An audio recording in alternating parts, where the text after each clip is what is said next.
Is that true? It seems like I've heard maybe it was origin in the wet markets. Maybe, in fact, it was from a virology lab and there was a mistake.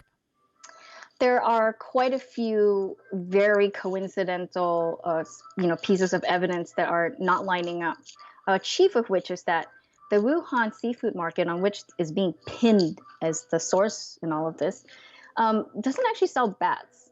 So, and the second thing was obviously that in 24 hours after the authorities had been notified, they shut the market down permanently. They scrubbed it clean. And it's like one of those things. Let's say there was a crime scene. Um, you want the detectives to go in to spray luminol all over the place, to do their forensics analysis, lift fingerprints, right? But you want them to have access to the crime scene. You wouldn't, if you were guilty, what would you do? You would torch the crime scene. You would try to get rid of it. And that's actually what they did with the actual seafood market. Um, so we're not able to go in and ascertain what the source was. But one of the most incriminating facts is that the very first two patients had no connection whatsoever to the market. Like the very first one showed up on 17th November. Yeah. And this individual was a 55-year-old man who had no connection at all to the market. So there's just been a series of strange coincidences. And, it's like conditional probability. Each probability you multiply makes it like increasingly less likely. And so at some point, you have to ask yourself, can we really discredit the lab hypothesis? Not necessarily that this was a bioweapon, but could it have been a lab accident?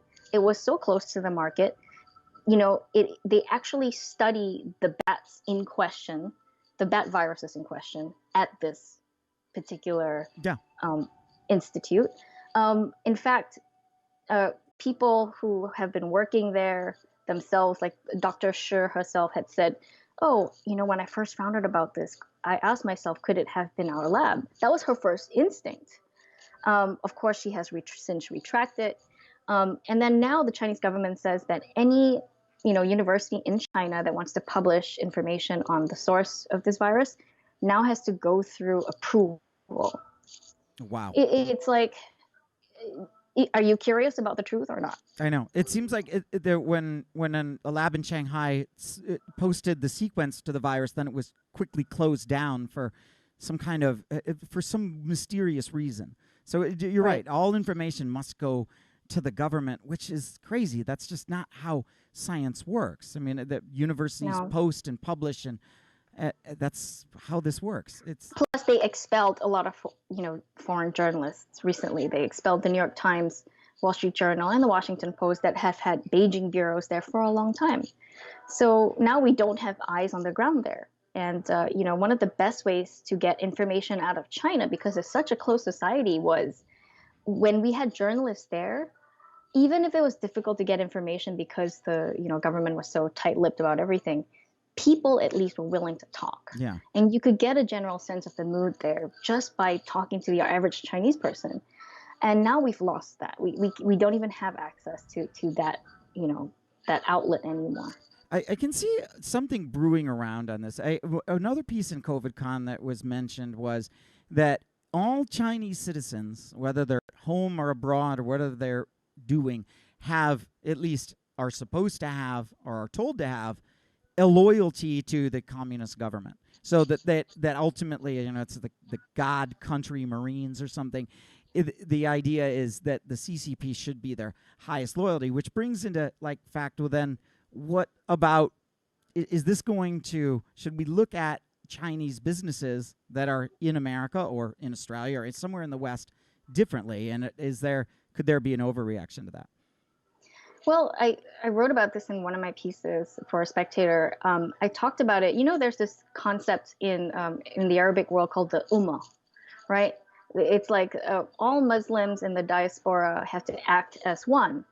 And the Chinese Communist Party has essentially created a version of this. I called it the Chinese Ummah, which is there is only one way to be Chinese, and that is to worship and support the Chinese Communist Party. If you're Tibetan, if you are, Falun Gong, if you're Christian, if you're a Uyghur Muslim, you obviously have other loyalties ahead of the state. and therefore you are suspect. If you are if you're from Hong Kong, if you support Hong Kong, if you support Taiwan, you know, you are exiled. In fact, they have basically kidnapped or disappeared people that, you know, did not tout the orthodoxy that they've been trying to put out. And this has happened like, you know, just so many times. Like, you know, people that like the recent billionaire Chinese tycoon who spoke out about Xi Jinping's mishandling of the outbreak, he's disappeared. Hmm. Um, and this reminds me of like, you know, these people are like the Salman Rushdies of our time. We need to treat them um, as watermark cases. Like this is how far the party is willing to go to just silence its detractors. Yeah.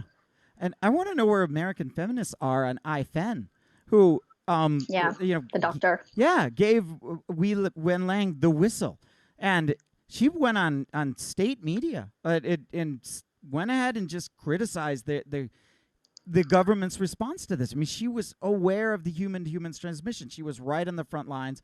Instead of getting a medal, she's missing. And now there was recently a video of her. It's in Chinese, so I don't know what she's saying. But then Radio Free Asia they're somewhat worried that they say, we hope that's her, but it could be coercion. They don't know. I mean, doesn't this feel like ISIS? Oh, These stories of people just disappearing because they didn't conform to their ideology, and then these videos pop up all of a sudden, and they're like looking at the camera, or they have to do forced. You know, this is one of their modus operandi. The CCP does a lot of forced confessions. So that's what happened to Dr. Li Wenliang, the very first whistleblower who actually died at age 37. He was first arrested for spreading rumors that there was a disease going around. And then he was forced to sign a confession at the police station. This is classic, you know, tactics of the Communist Party. it is. And then they turned around, and the central government now is blaming it on the local government, saying, no, we apologize. They apologized to his family. No, he's a hero. And to me, Yeah, like, but when he and the local government did take a fall. Like they actually had to resign. yeah. Okay, but that's easy for, like, you know, this happened in the Soviet Union all the time. You know, the higher ups would just blame the local Yeah, leaders and send them to the gulags. yeah, And exactly. it just also seemed too, and maybe I've got a tinfoil hat on, that he's 37 years old and then he's died of coronavirus. He just doesn't. All of those things. Okay, maybe there is a small chance, but it just seems improbable. And then also one of his colleagues of the 8 that they were all talking to also died. Another ophthalmologist. Yeah, the ophthalmologists were because he was the first one to have sounded the alarm. I know.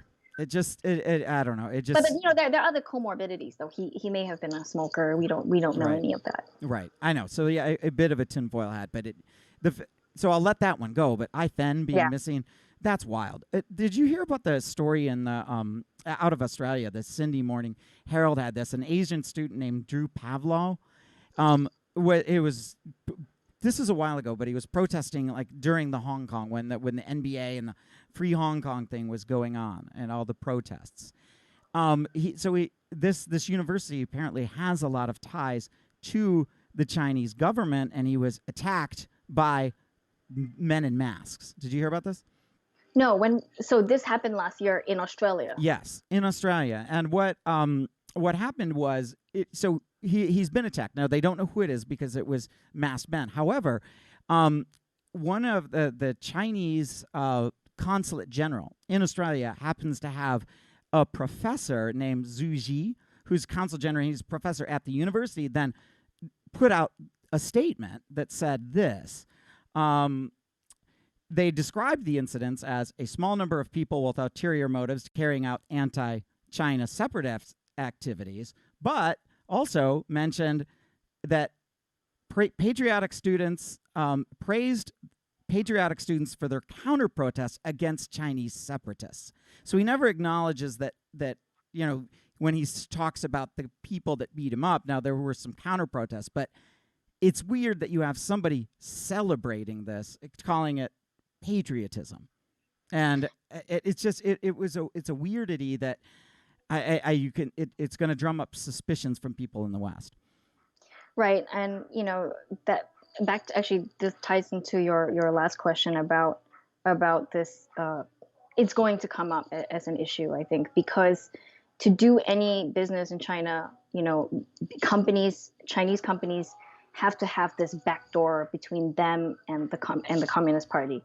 So so you do have to question, right? Like, so if we're going to be doing business with Huawei, it's not like in America where there's this separation. I mean, just like there is a separation between church and state, there is a separation between tech companies and state.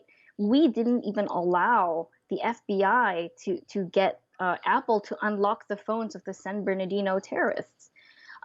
But that's Yeah. not the case in China. All their companies have a backdoor to their government.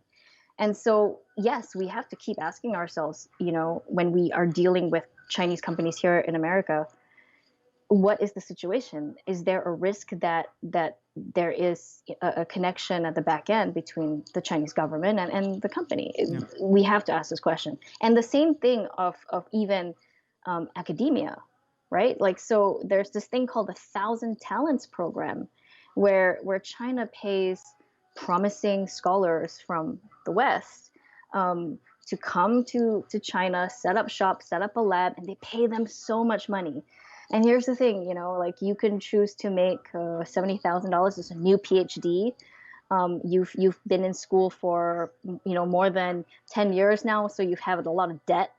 What are you going to do? Are you going to go work for a fellowship that pays nothing in a U.S. university? Are you going to join the Thousand Talents program that's offering a spanking new lab, no FDA regulations, no institutional review board, and just an amazing salary, and just a way to start your career. Yeah. So these are things. So this is where I think this America First stuff does matter, because if we strengthen these, our own institutions at home, um, why would people look elsewhere?